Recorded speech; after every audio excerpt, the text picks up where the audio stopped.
Ada ikhtiar, ada usaha. Dan Allah menyukai orang-orang yang berusaha.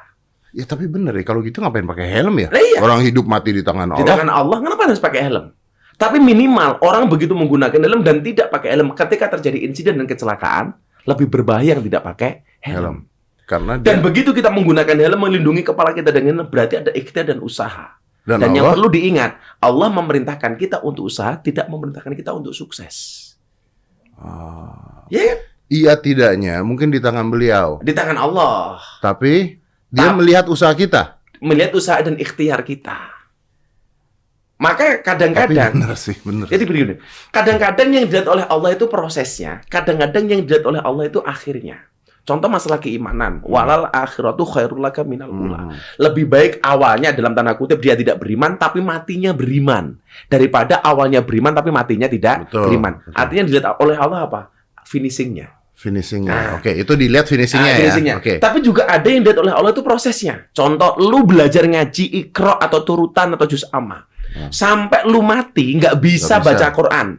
Yang dilihat oleh Allah apa? Prosesnya.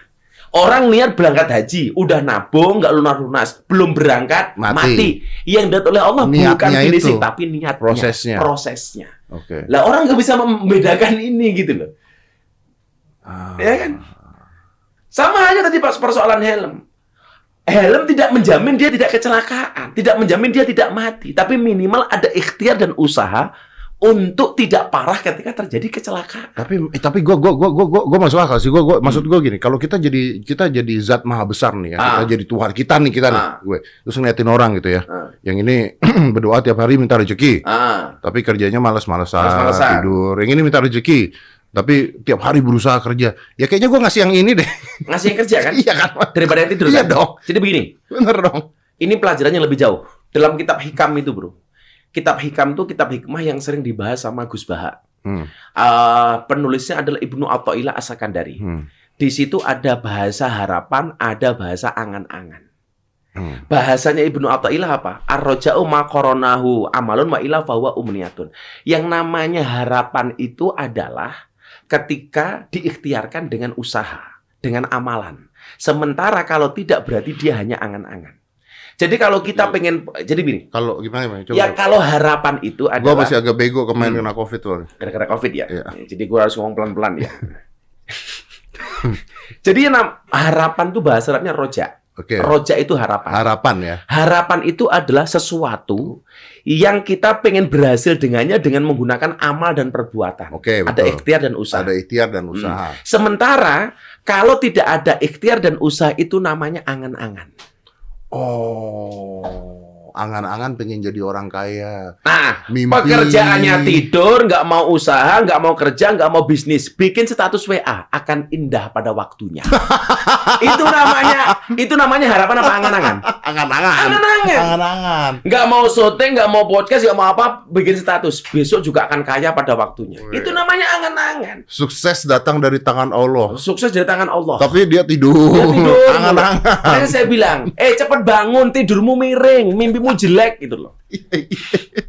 Itu bayangin ya, kalau Allah ngeliat begitu kan pasti kesel banget ya. Nah, ini orang tidur doang, doa terus tidur doang. Tapi nggak pernah kerja, nggak pernah usaha.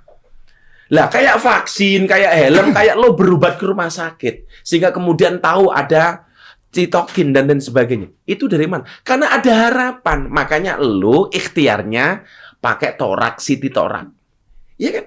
Terus kemudian ketemu dengan Dokter Gunawan dan seterusnya. Dan Allah menilai itu. Iya, itu namanya roja. Kalau lu tahu sebenarnya lu sakit, lu diam saja di rumah. Entar juga gua hidup, ya hidup dikasih Allah, mati juga karena Allah. Itu namanya umniyah, tamani, angan-angan. Hari ini gua dan masyarakat Indonesia belajar bahwa yang lu lakukan kemarin itu adalah roja. Tapi kalau kena penyakit dan lu diam nggak ke rumah sakit sama sekali, nggak ketemu dokter sama sekali, itu namanya tamani. Angan-angan. Jadi kalau hari ini kemudian lu berterima kasih sama Dokter Gunawan karena nolongin lu, membantu lu dalam rangka ikhtiar sembuh, itu bukan berarti lu menyekutukan Allah. Please deh. Kan orangnya bilangnya begitu. Wah, jadi salah. Harusnya terima kasih sama Allah. Lagian Dedi bilang syukur alhamdulillah apa harus ngomong sama elu? Ya makanya pada saat gue sakit tuh gue minta doanya dari lu. Makanya. Dan ketika bersyukur dan lain sebagainya juga nggak perlu ngomong sama netizen. Kan tepat. Minta doa dengan Anda, minta obat dengan dokter. Dengan dokter Gunawan. Ya, kan saya nggak minta doa dari dokter Gunawan. Dan itu bagian dari ikhtiar. Yang salah itu lu minta doanya sama dokter Gunawan. Minta obatnya sama gua. Itu pasti malpraktek.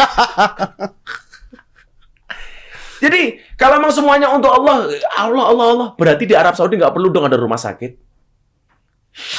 Iya bener juga ya. Iya kan? Iya.